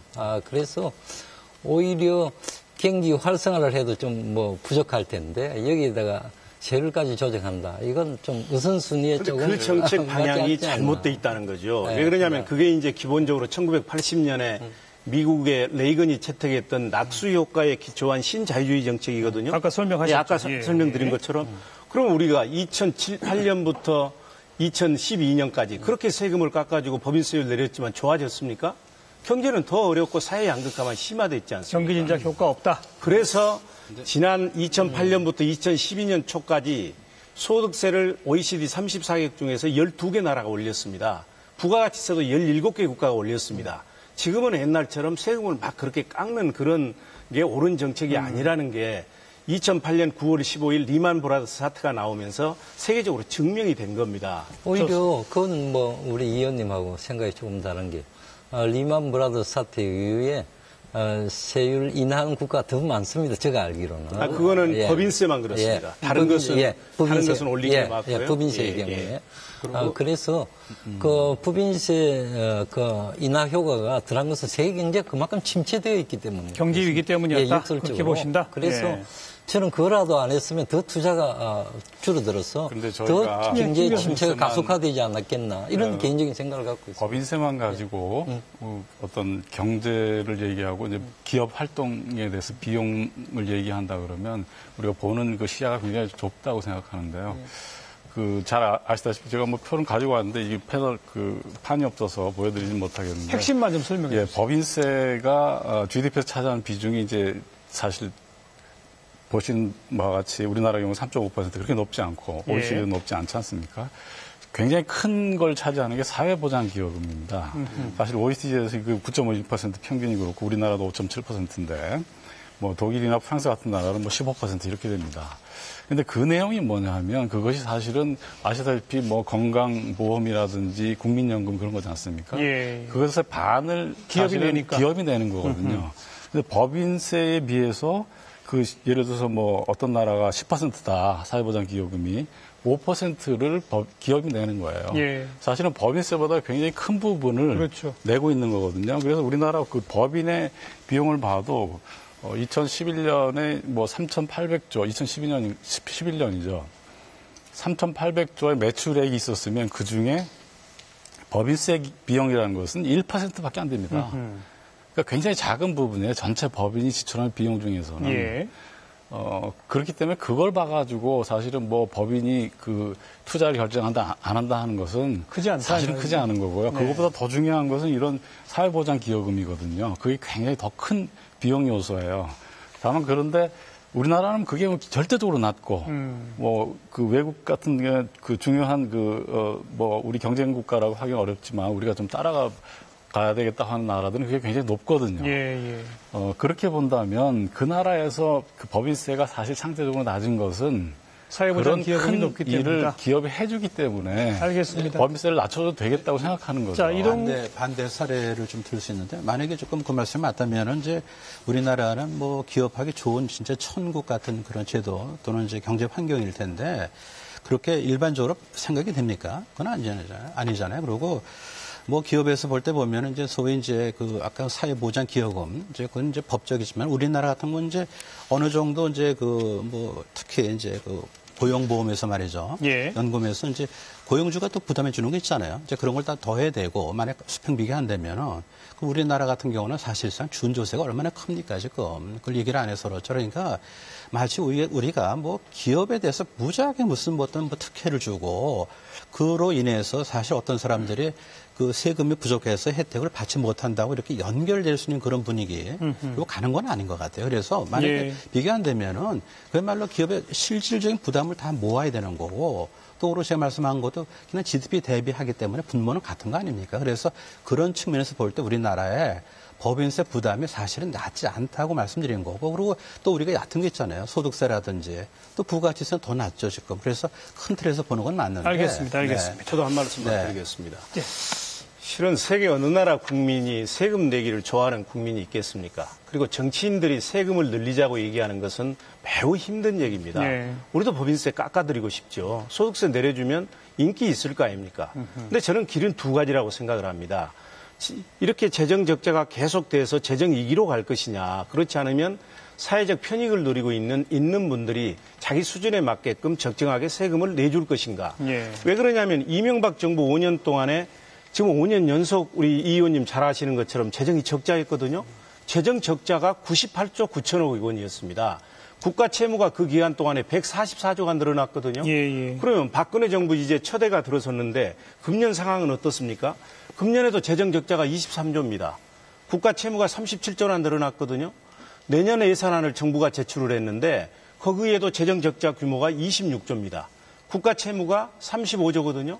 그러니까 이명박 정부 들어선 2008년부터 내년까지 7년 연속 재정이 적자였고 예. 그렇게 해서 늘어난 국가 채무가 210조 그렇게 해서 늘어난 재정 규모가 148조란 얘기죠.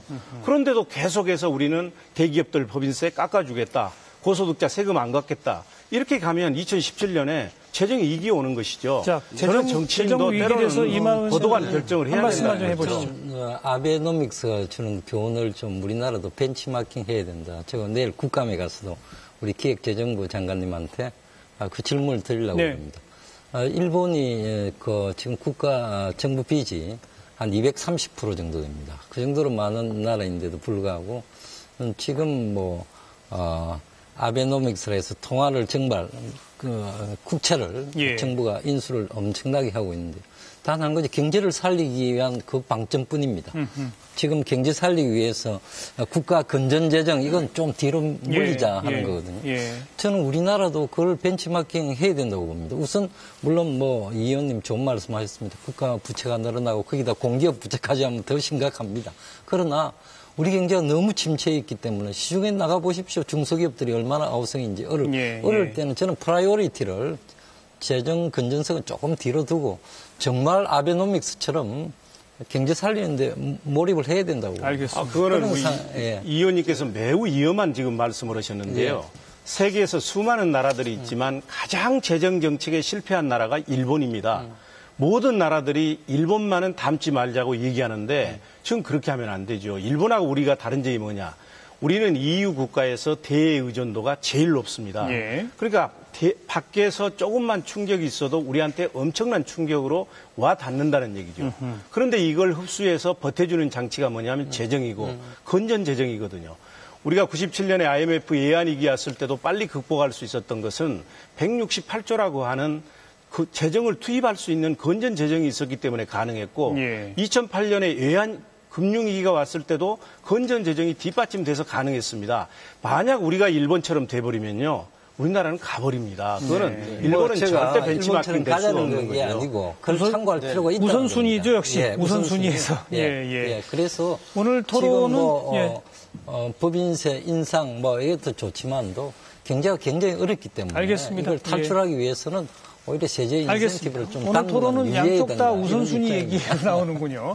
세법 체계를 바꾸는 데 있어서는 일단 부자 감세를 철회하는 것이 우선이다라고 하는 우선순위와 경기 활성화를 먼저 좀 하고 그 다음에 혹시 법인세나 이런 부분 손대더라도 나중에 하자. 이제 그렇게 좀 맞서고 있는 상태고요. 아니 그런데 잠깐만요. 한두 가지만 더 좀 짚고 우리 또 시민 패널 얘기도 좀 들어봐야 되기 때문에 여기서 지금 거론되지 않은 게 주로 지금 소득세, 법인세 이런 것만 거론됐는데 일각에서는 부가가치세를 좀 올리면은 상당한 세수 확보가 있다라는 의견도 있고요. 또 일각에서는 이 사회복지에 들어가는 사회복지에만 쓸 목적으로 특별한 사회복지세를 법인세나 소득세에다가 10% 15% 정도 추가해서 부과하는 방법은 또 어떠냐. 이건 또 전 국민이 부담하게 되는 거 아니냐. 자, 이런 부가가치세 증세 내지는 사회복지세 신설 이런 거에서는 어떤 의견이신지 한 말씀씩만 좀 들어볼까요? 우리 김 교수님 먼저. 저는 그런 일각에서 이제 그런 의견을 말씀하시는 분들이 계신데 거기에 대해서 이제 기본적으로 반대하는 입장이 있고요. 일단 우리나라 소득세가 가지고 있는 어떤 소득 재분배 기능이랄까 그런 기능이 굉장히 미약하기 때문에 그런 상태에서 오히려 그 저소득층에게 세부담을 역진적으로 또 많이 가게 하는 그런 소비세의 비중이 강화되는 것 그것은 오히려 우리가 지향해야 될 방향이 아니라고 그러니까 가서는 안 될 방향이라고 그건 이제 부가가치세에 대한 반대시고 네네, 그렇습니다. 사회복지세는 소비세는 아니고 소득에 따라서 또 차등 부과하는 건데 그건 어떻게 사회복지세라는 것은 이제 우리가 굉장히 지금까지 막연하게만 생각했던 거기 때문에 좀 더 구체화 시켜야 될 필요성이 있는데요.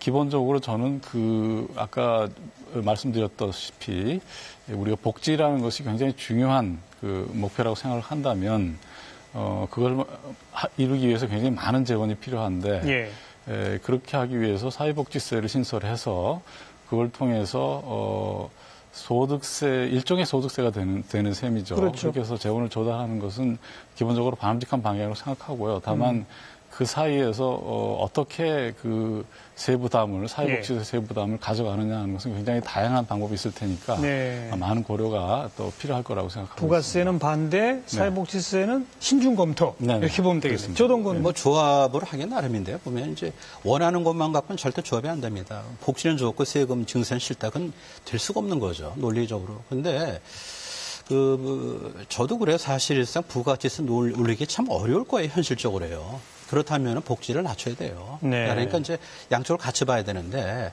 현재 우리가 조금 더 과속하지 않나 싶어요. 그러니까 이제 복지를 이제 가면서 거기에 맞게끔 이제 세수를 끌고 가면은 결국은 이제 유기체가 경제인데 뭔가 고장이 날 수 있거든요. 그래서 지금 이제 만약에 부가가치세를 높일 정도까지 됐다 하면은 먼저 이 세출 구조에서 복지를 진짜 고통스럽더라도 선별적 복지로 가야 돼요. 그게 아닌 다음에 그거 어떻게 가능합니까? 복지는 좋고 세금 싫다 말이 아니고요. 사회복지세 신설은 어떻게 근데 그것도 사실은 증세죠, 증세. 그러니까 이름만 바꾸는 게 이게 그게 중요합니까? 그러니까 차라리 소득세를 더 걷어서 돌리는 게 맞는 거죠. 그러니까 만약에 그렇게 된다면 목적세가 또 계속 나오는 거죠. 그러니까 영유아세도 만들어야 되고 대학생 반값 등록금 세금도 만들까요? 예. 그거는 뭐 좀 하책 같아요. 그래서 이게 뭐 구조를 이렇게 칸막이를 한다고 되는 건 아니고요. 예. 그러니까 그 경제의 어떤 성장 여력을 크게 되는 거고요. 그다음에 이제 참여정부 쪽에서 사실상 이전에 이제 이게 좀 있더라고요. 보면은 과거 10년 동안 말이죠. 우리나라가 세계 평균 성장률보다 웃돈 적이 딱 2번밖에 없어요. 예. 굉장히 중요한 시사입니다. 2009년도, 2010년도예요. 그 2년 빼놓고는요, 세계 성장률 평균도 못 쫓아갔어요, 우리가요. 만약에 참여정부 때 이후에 우리가 조금 더 잘했다면 아마 감소 효과가 있었을 것 같고요. 알겠습니다. 네. 알겠습니다. 네, 그러니까 복지 수요 너무 빠르게 지금 증가한다. 그거 좀 조정할 필요가 있다는 말씀. 네. 그리고 성장이 우선이라는 말씀까지. 이영섭 의원도 부가세, 그다음 사회복지세만 딱 국한해서. 세금을 걷는 방법은 다양하게 있을 수 있습니다. 문제는 어떻게 해야 조세 정의를 실현할 수 있고 공평성을 높일 수 있고 부작용을 줄일 수 있느냐 문제인데요. 저는 결론부터 얘기하면 두 가지 다 반대입니다. 왜 그러냐면 우선 부가가치세는 걷기는 쉽습니다. 간접세이기 때문에. 그러나 이것은 서민들이나 고소득자나 똑같이 부담하는 역진적인 세금이거든요. 그렇지 않아도 우리나라 소득 재분배 기능이 OECD에서 가장 떨어지는데 직접세는 깎아주고 그러니까 소득이 많은 사람은 깎아주고 소득이 적은 사람도 부담하는 간접세를 올린다? 이건 저는 옳지 않다고 보고요. 물론 OECD 국가들에 비하면 우리나라 부가세가 낮은 건 사실이지만 그렇지만 이거는 매우 신중한 검토가 필요하다는 얘기고요. 사회복지세는? 사회복지세도 반대입니다. 왜 반대냐? 이런 사회복지세는 목적세거든요. 그래서 세금을 걷어서 이제 사회복지에 쓰겠다고 하는 건데 이런 목적세는 대부분 한시세로 도입됩니다. 그 목적을 달성할 때까지. 언제 도입되는 거냐? 현행의 조세 구조로 도저히 세금을 더 걷어들이기 어려울 때 옛날 방위세처럼 국민들의 공감대를 얻어서 더 걷는 거거든요. 그런데 얼마든지 지금 소득세나 법인세나 현재 있는 세금으로도 더 거둘 수 있는데도 불구하고 고소득자 고액재산가 이거 놔두고 여기에 또 세금을 만든다? 그건 전혀 타당치 않습니다. 이만호 의원? 예, 저도 두세 신설에 대해서는 인상에 대해서 반대입니다. 왜냐하면 우리 박근혜 정부가 그 공약을 실천하기 위해서 지하경제도 양성하고 비과세 감면도 줄이고 이런 거 아직 시작해보지도 않았습니다. 그리고 첫해 예산 내년 것도 확정이 되지 않았습니다. 이럴 때 정세 논의부터 한다는 게 조금 순서가 맞지 않는 것 같고 또 한 가지는 오히려 정세보다는 지출을 줄인다든지 또 복지를 아까 우리 조 교수님 말씀대로 선별적으로 간다든지 그런 식이 돼서 마지막 어떤 우리가 남북 통일이 돼서 재정이 정말 어렵다 할 때 그때를 위해서 그런 세목은 좀 아껴둬야 되지 않나 이런 생각이 두 분이 다 재정 규모를 줄이자는 말씀을 하셨어요. 근데 이제 우리가 재정 적자라고 제가 아까 말씀했지 않습니까? 해결은 두 가지입니다. 세금을 늘리든지 재정 규모를 줄여야 됩니다. 그러나 우리가 재정 규모를 줄일 수 없는 이유는 우리나라가 재정 규모가 34개국 중에서 가장 꼴찌거든요. 우리나라는 GDP 대비 재정 규모가 30.2%입니다. OECD는 42.7%거든요. 키는 1m 80인데 몸무게가 우리는 40kg밖에 안 나가는 겁니다. 재정 규모 늘려가야 되고요. 복지비도 마찬가지입니다. OECD 평균이 이 의원님 잘 아시는 것처럼 GDP의 22%를 복지비로 쓰지 않습니까? 우리는 절반도 안 되는 9%거든요. 그런데 거기서 더 줄이자고요. 그러면 국민들은 어떻게 생활합니까? 제가 아무리 바빠도 진짜 하나 좀 약간 반론 정도가 되겠는데요.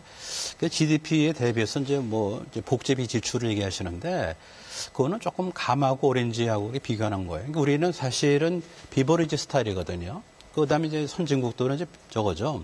우리는 비스마르크죠. 그리고 선진국은 이제 일종의 비버리지인데 거기는 모든 걸 다 세금으로 걷어요. 비스마르크, 비버리지 너무 어렵습니다. 그러니까 쉽게 말씀하면 우리는 뭐냐면은 그 사회보험을 통해서 많이 좀 혜택이 있잖아요. 여러 가지 연금 같은 거. 그러니까 그런 걸 생각하면요. 정부 지출 중에서 보면은 여기에 더해져서 사회복지로 분류가 돼야 된다는 거죠. 지금요. 그다음에 또 하나 예를 또 든다면은 지금 이제 조세 지출도 있잖아요. 세금을 거둘 수 있는데 불구하고 이거를 미리 깎아주는 거죠. 따라서 우리 조세 지출 얘기하는데 그런 조세 지출도 다시 집어넣어야 돼요. 그러니까 양쪽을 비교할 때는 뭔가 좀 바로 비교하지 말고 같은 성격을 모아서 비교하면 되는데 그렇게 안 하면 다 편의적이에요. 뭐든지 유리하게끔 보이기 위해서 넣고 빼고 하면은 자칫한 왜곡이 되기 쉬운 거죠. 알겠습니다. 알겠습니다. 객관적으로 다 인정하실 수밖에 없는 것은 OECD 전체에 비해서 우리 재정 규모가 좀 적다. 또 국민들의 조세 부담도 좀 적은 형태다. 이건 다 인정하실 겁니다. 물론 이제 속도 문제죠. 오늘 토론을 해보니까 과감한 증세까지를 포함해서 복지 투자를 대폭 늘리자. 거기까지 동의하시는 분은 아직은 없는 것 같아요. 현재 할 수 있는 선에서 뭐 감세 철회 등등을 통해 가지고 복지 수혜를 조금 더씩 늘려가자는 얘기와 먼저 경기 활성화에 장애가 되는 것은 조금 뒤로 미루고 경기 활성화가 되면 자연적으로 또 재정이 늘어날 테니까 그때 좀 천천히 복지를 늘려가자. 이런 차이점들 많이 늘려야 된다고 생각하는 편이고요. 예. 예. 하지만 부가세 이런 것까지는 조금 부가세까지는 아니라도 알겠습니다. 먼저 법인세나 소득세 인상을 통해서 그 얘기는 재정을 잠깐 확대해야 하셨고요. 된다는 생각입니다. 자, 우리 시민 패널들께서는 여러분들이 전부 다 부담하게 되는 소득세 이런 게 다 연관이 돼 있는 거기 때문에 어떤 의견을 가지고 계신지 조금 얘기 들어보고요. 마무리 토론 이어가겠습니다. 자, 제일 먼저 손 드셨네요. 네, 마이크 좀 잡아주세요. 네. 중립지대 시민 패널 박종윤입니다. 네 분이 말씀하시는데 사실은 숫자도 많이 나오고 그래서 좀 굉장히 많이 어려웠거든요. 좀 어렵긴 합니다. 네, 예. 그래서 제가 느끼는 거는 여기에 어떤 큰 대안보다는 여야한테 각각 다른 부탁을 드리고 싶은데 예, 해보세요. 네. 먼저 여권은 아까 조 교수님이 말씀하신 대로 저희한테 좀 설득을 많이 해주셨으면 좋겠어요. 처음에 안을 발표하고 곧바로 바뀌면 저희 생각으로는 졸속 행정이 아닌가라는 예. 생각을 분명히 하게 되거든요. 예, 그렇기 예. 때문에 어떤 안을 냈으면 이게 이러이러해서 나왔으니까 내달라는 부탁을 그러니까 좀 설득하는 과정이 있었으면 저희도 충분히 알아들을 수 있다고 생각을 하고요. 예. 그리고 야권에 부탁드리는 건 지금 이용섭 의원님이 쓰시진 않으셨지만 신문에 보면 세금 폭탄이라는 얘기를 많이 봤거든요.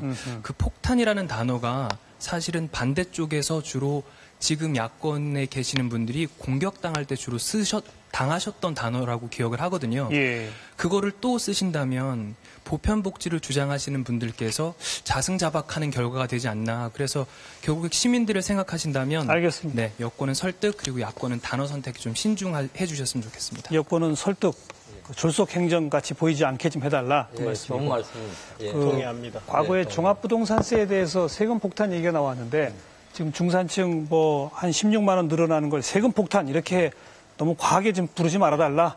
두 분 다 수긍하시네요. 예. 자, 또 다음 분. 네. 누가 먼저 하실래요? 예.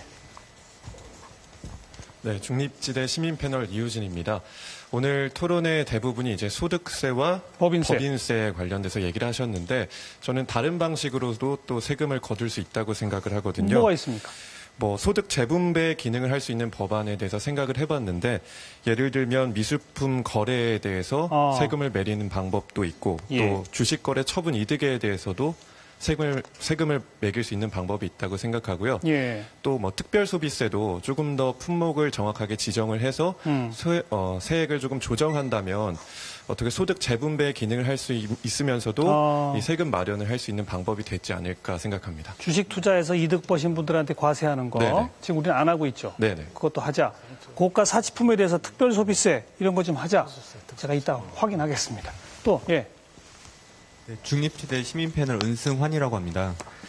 저는 최근에 세제 개편안이 말이 많았던 것은 항상 세제 개편안이 이루어지면 고소득자나 법인보다는 이 중산층에 대해서 먼저 먼저 개편이 이루어졌기 때문이라고 생각합니다. 예. 그래서 지금 오늘 새누리당과 민주당 모두 세수 확보가 필요하고 그리고 중산층에 대한 부담은 없애겠다는 말씀을 하셨는데 그래서 저는 새누리당 측에서 법인세에 대한 것은 좀 합의가 이루어지기 힘들다고 한다면은 이 소득세 구간에 대해서는 어느 정도 조정을 하는 거에 대해서는 합의를 볼 수 있지 않을까 생각이 듭니다. 이렇다고 하면 예. 중산층이라고 하는 유리지갑들이 어느 정도 좀 최근에 세제 개편을 어느 정도 받아들일 수 있지 않을까 생각합니다.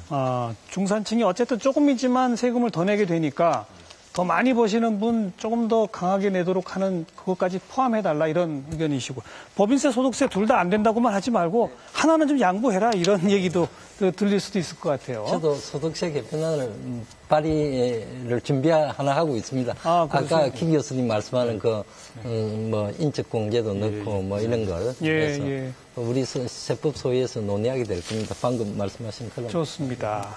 자, 이쪽으로 마이크 좀 옮겨볼까요? 네. 말씀하세요. 네, 중립지대 시민패널 임세연입니다. 지난 그 조세 개편안이 나오고 이제 논란이 일자 다시 재검토가 되고 수정안이 나오는 이런 해프닝을 보면서 국민의 한 사람으로서 어떻게 보면 좀 정책의 신뢰성에 대해서 좀 의구심을 가졌고요. 예. 그리고 이렇게 우왕좌왕하는 모습이 좀 다소 이렇게 국민으로서는 불안함을 보이기도 했습니다. 그래서 얼마나 고민을 안 했거나 의견 수렴이 없었으면 그랬을까 하는 생각이 들어서요. 예. 가능 만약에 하다면 이렇게 조세, 그러니까 세금 같이 국민들이 관심을 많이 갖고 저항이 예상되는 그런 주제 같은 거는 지금 실행되고 있는 국민 참여 재판처럼 예. 일반 국민들이 뭐 공청회나 토론회를 통해서 이렇게 뭐 몰랐던 부분을 찾아낼 수도 있고 다른 의견을 통해서 이렇게 뭐 다소 의견 수렴 기간을 가지는 건 어떨까 하는 생각이 듭니다. 세금 정책 정부가 내놓기 전에 국민 여론 수렴 좀 먼저 했으면 좋겠다. 그런 의견으로 듣고 예. 예, 중립지대 시민패널 최호선입니다. 예. 늘 이런 세제 개편안이나 증세를 하자는 얘기를 나오면 생각하는 게 있는데요. 일단 세는 세금부터 막고 보자라고 생각하고 오늘 가장 많이 나온 이야기가 공평과세, 우선순위 이런 걸로 드는데요. 저는 국회에서부터 공평하게 우선순위를 먼저 매겨야 된다고 생각합니다. 가장 대표적인 예로 올해 1월에 슬그머니 통과된 국회의원 연금법이요. 아하. 돈 하루만 국회의원이 돼도 예. 비리를 저지르고 나가도 예. 120만 원씩 꼬박꼬박 100억을 자산 가도 120만 원씩 꼬박꼬박 받게 되는 게 이게 1년에 128억 든다고 합니다. 네. 그리고 이런 걸 생각하다 보니까 이제 국회의원 세비 활동비 등을 합치면 연봉 1억 4,500의 고소득자인데요.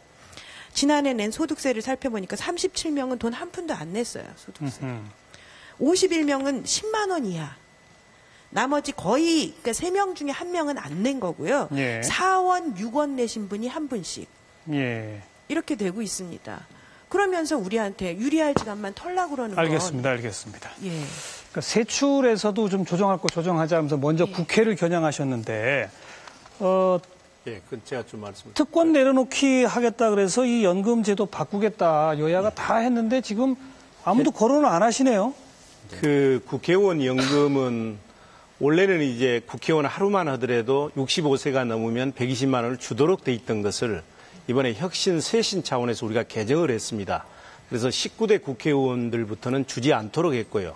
설령 18대 이전 국회의원이라 하더라도 소득이 많다든지 일정 기간 이상 근무를 안 한다든지 형이 있다든지 이런 경우에는 배제를 했기 때문에 이번에 이제 개선을 시킨 것이고요. 그 개정안이 다 통과가 됐죠. 근데 일반 통과가 대중은요. 연금을 내고 연금을 받는데요. 맞습니다. 국회의원은 연금 한 푼 안 내고 연금 받죠. 예, 그래서 원칙적으로 체제를 한 겁니다. 예, 그래서 개정을 한 겁니다. 개정안이 통과됐지만 여전히 불만이 많으시다는 점 좀 보시고요. 자, 다음 분 마이크 좀 넘겨받아 주시고. 안녕하세요. 중립지대 시민패널 강예람입니다. 저는 일단 앞선 이야기에서도 나왔지만 복지 확대나 이런 이를 위한 그런 재원 조달에 있어서 선거 공약에 따라서 합의가 이루어지기보다는 자연스러운 어떤 사회적 합의에 따라서 이것이 이루어져야 한다고 생각합니다. 물론 선거에서 표를 획득한다는 것이 국민의 합의를 얻는 것이라는 논리도 가능하겠지만 이것은 실제로 공약이 실현된다는 전제가 있어야 가능한 것이지 않습니까? 따라서 복지 확대나 이렇게 국민의 삶과 밀접한 이슈에 대해서는 사회적 합의가 반드시 필요하다고 봅니다. 일례로 국민행복위원회에서 65세 이상에게 월 20만 원씩 지급한다는 그런 안을 발표한 바 있는데 제대로 시행되지 않고 있는 것만 보아도 사회적 합의의 중요성을 다시 한번 강조하고 싶습니다. 사회적 합의 과정을 그럼 거쳐달라. 자, 지금 요 말씀하신 거 바로 받아가지고요. 지금 이제 기초연금 부분이 여야 간에 논란이 되다 보니까 민주당의 전병헌 원내대표가 제안한 게 있죠. 이 부분에 대해서 사회적 합의를 얻을 수 있는 무슨 기구를 좀 만들어보자. 여야뿐 아니라 각계각층이 참여할 수 있는 그런 방식으로 국회에서 좀 논의를 풀어가는 방식에 대해서 어떻게 생각하십니까? 그것도 아주 좋은 반 중에 하나인데 저는 기초연금 같은 것도 물론 공약을 지키지 않은 그런 집권당의 대통령의 책임이 있습니다만도 우리 경제가 어려울 때는 국민들한테 이렇게 공약안도 변경할 수 있는 그런 용기도 필요하다고 봅니다. 그건 물론이죠. 그렇지 않고. 근데 변경하는 과정에서 어쨌든 지금 제도를 마무리 지어야 되잖아요. 어떻게 바꿀지. 그거를 그냥 국회의원들끼리만 하지 말고 사회적 합의 기구 같은 거 좀 만들어 보자. 이런 의견에 대해서. 국민 대타협위원회 같은 게 있기 때문에 그런 기관을 이용하는 것도 한 방법이 아니겠느냐. 개인적으로 그렇게 생각합니다. 저는 이제 대선 공약이라 하더라도 대선 공약은 지켜져야지 원칙적으로. 그렇지만 환경 변화가 있어가지고 지켰을 때 부작용이 클 경우에는 취소될 수 있다고 봅니다. 그렇지만 이번에 기초연금 공약은 노력도 해보지 않고 정부가 철회했다는 점에 문제가 있고요. 그리고 우리 이만호 의원님 이렇게 경제가 어려울 때는 취소할 수 있는 것 아니냐 이렇게 말씀하십니다만 불과 6개월, 7개월 전에 약속했던 겁니다. 그때하고 여건이 하나도 더 나빠지거나 좋아진 것도 없고 변한 게 있으면 대통령 마음만 바뀐 겁니다. 자, 여기서 잘못하면 기초연금 토론으로 또 가니까 이제 여기서 제가 끊겠습니다. 어쨌든 많은 시민들의 목소리는 정책 결정 이전에 여론 수렴을 좀 많이 해달라. 그리고 특히 국민 생활에 영향을 많이 미치는 주제는 사회적 합의를 도출시키기 위한 그런 공간도 좀 많이 확보해달라. 이런 요구가 국회에 있었다는 말씀 드리고, 그 말고 이제 거론됐던 것이 법인세, 소득세 둘 다 안 된다고만 하지 말고 좀 절충할 생각을 해라. 그건 아마 이제 앞으로 또 논의의 구조가 남아있다. 이런 말씀 하셨고요. 자, 주식 투자해서 버는 부분에 대해서 이른바 자본이득세 아니겠습니까? 우리는 이건 거론조차 되고 있지 않은데 과거부터 이런 거 신설하자. 사이에 여러 차례 논의가 되었습니다. 그래서 주식시장이 그동안 굉장히 침체했기 때문에 이걸 도입하기가 쉽지 않아서 아마 비상장 주식은 이미 양도세를 과세하고 있습니다. 근데 전반적으로 소액주주들까지 도입하기로는 조금 요즘 경제가 어렵기 때문에 좀 있어야 되고요. 또 미술품 같은 경우에도 여러 차례 안이 나왔습니다만 우리 미술 시장이 너무나 좀 규모도 작고 그쪽 종사자들의 그런 반론도 만만치 않고 해서 이것도 두고두고 연구 검토해야 할 그런 과제고 오히려 저는 파생상품, 금융상품 거래에 대한 과세를 점진적으로 도입한다든지 이런 방안으로 좀 대안을 마련하는 것도 한 방안이 아닌가 이런 제가 오해가 있을 수 있을 테니까 좀 얘기를 하겠습니다. 우선 주식양도소득세는 우리는 이제 주식양도소득세 이전에 증권거래세라고 해서 과세를 하고 있고요. 주식양도소득세도 대주주 그리고 법인들의 경우에는 상장이든 비상장 회사 주식이든 다 과세가 있고요. 일반 소액주주들만 과세가 안 되고 있습니다. 그래서 원칙적으로 다 과세되고 있고 일반 이런 소액주주들, 일반인들만 과세가 안 되고 있는데 그거는 이제 언젠가는 확대돼야 된다고 생각을 하고요. 일반인들 중에도 수백억씩 하시는 분이 많거든요. 그리고 두 번째 수백억 하게 되면 이제 대주주가 돼버립니다. 그리고 두 번째 미술품, 고가품은 이미 과세상으로는 세법상은 과세가 되도록 도입이 됐습니다. 도입이 됐는데 이제 미술이나 중고품의 경우에는 과세를 하게 되면 이게 지하 경제화 될 수가 있습니다. 그렇기 때문에 또 요즘 그쪽 시장이 좋지 않다고 그래요. 그래서 시행 시기만 밀어놓고 있고요.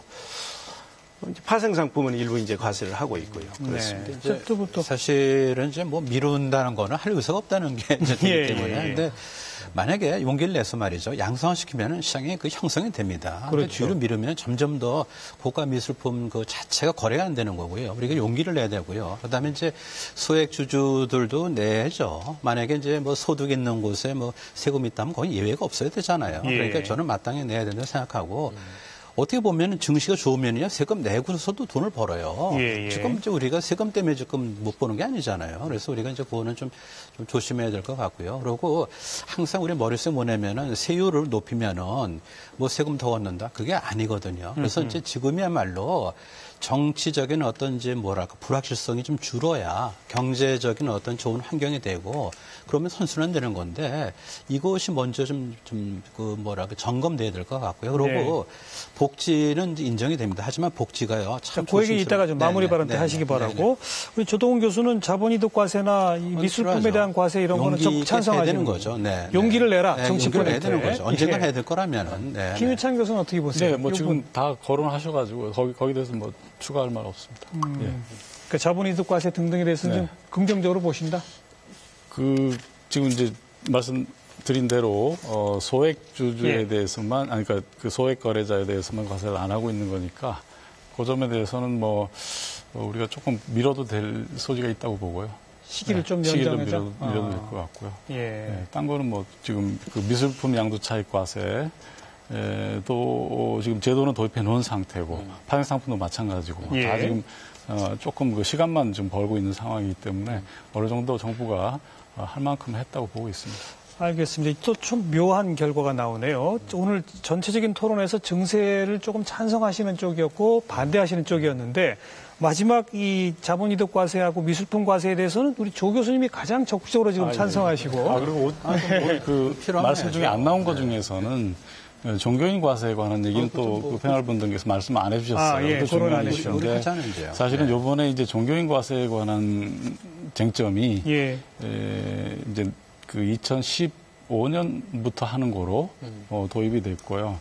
다만 이제 기타 소득으로서 과세를 하면서 종교인의 소득에 대해서 80%는 기타 소득 되면은 필요경비로 인정이 돼서 20%만 소득으로 해서 맞습니다. 과세가 되는 그렇게 이제 도입이 됐거든요. 그래서 사실 그거는 우리가 도입을 하기로 했으면 바로 하는 게 좋고 2014년부터 그리고 필요경비로서 그렇게 많이 인정해 주는 게 문제가 있다. 문제가 있다는 거죠. 왜냐하면 알겠습니다. 오래된 기독교 국가, 유럽의 대부분의 국가들과 미국에서도 종교인의 소득은 모두 소득세 과세되고요. 모두 근로소득입니다.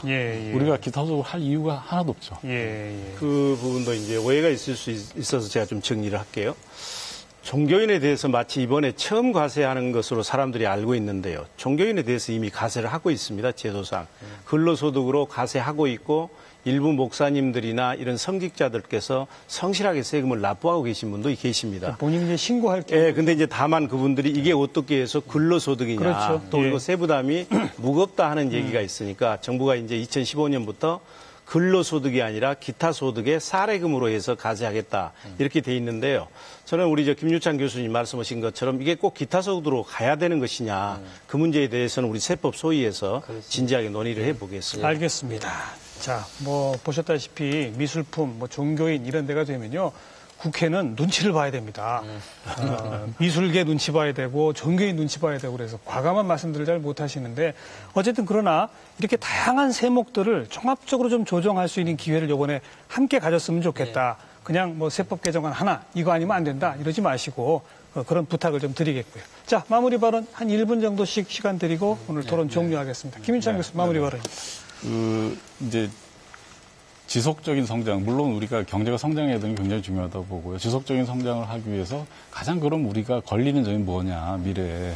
저는 바로 그 점 때문에 저희가 그 지속적인 성장을 위해서 필요한 게 어떤 수출 대기업이 수출 잘하는 것만 중요한 게 아니라 저출산 지금 상황, 그것을 타개하는 것이 굉장히 중요하다고 보고요. 저출산 문제가 우리의 그 지속적인 장기적인 성장을 가로막는 게 굉장히 큰 일인데요.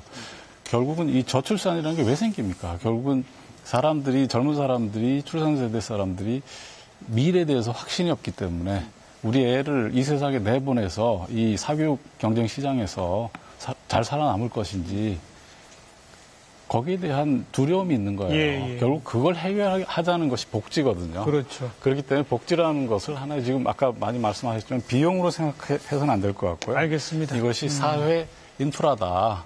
결국 어떤 그 기업을 위해서 항만을 짓고 고속도로 도로 짓는 것만 사회 인프라가 아니라 복지를 하는 것이 사회 인프라도 저는 이렇게 생각하고 있습니다. 조동국 교수. 아까 시민 패널께서 진짜 참 좋은 얘기를 하셨는데 국회의원 3분의 1 가까이가 세금을 사실상 안 냈다. 굉장히 중요한 지적이거든요. 두 분께서는 좀 경청을 하셔야 될 겁니다. 사회 분위기라고 일부 저는 전언해 드리고 싶고요.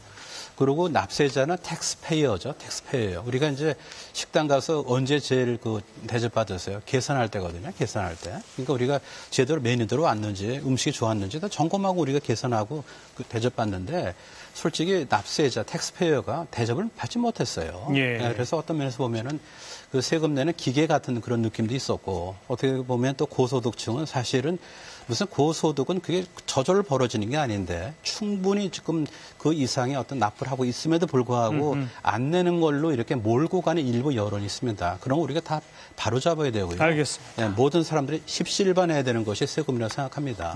적더라도요. 이영섭 위원 마무리 바로. 저는 복지에 대한 정부의 철학과 생각이 바뀌어야 됩니다.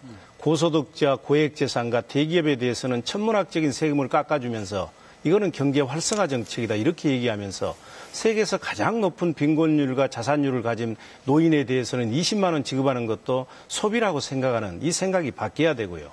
그렇다고 해서 재정 건전성이 무너지면 안 되지 않습니까? 재정은 우리나라의 생명줄입니다. 그렇게 튼튼하고 건강했던 재정이 이명박 정부 들어서서 취약해졌습니다. 예. 저는 이런 생각을 해봅니다. 만약 이명박 정부 5년 동안에 저도 가장 앞장서서 했습니다만 부자 감소에 그렇게 막으려고 노력 안 했고 4대 강 사업 그렇게 우리가 견제하지 않았다면 아마 우리 재정이익이 상당히 심각해졌을 거고 4대 강 때문에 환경재앙이 일어났을 것입니다. 저는 그래서 다소 비판이 있더라도 이번 정기국회에서 재정 건전성과 복지 확충을 위해서 최대한 노력할 것입니다. 자, 이만호 의원 예. 마지막.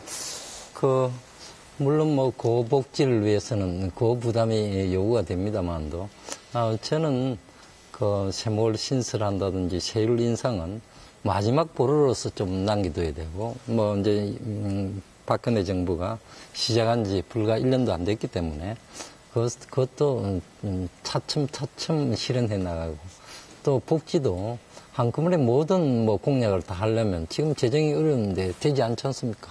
필요할 때는 국민들의 이해도 구하고, 또 국민들한테 못 지키는 이유에 대해서도 충분히 설명해서 차근차근히 해나가야만 우리 성장의 걸림돌이 아니 된다. 이렇게 말씀드리고 싶습니다. 예.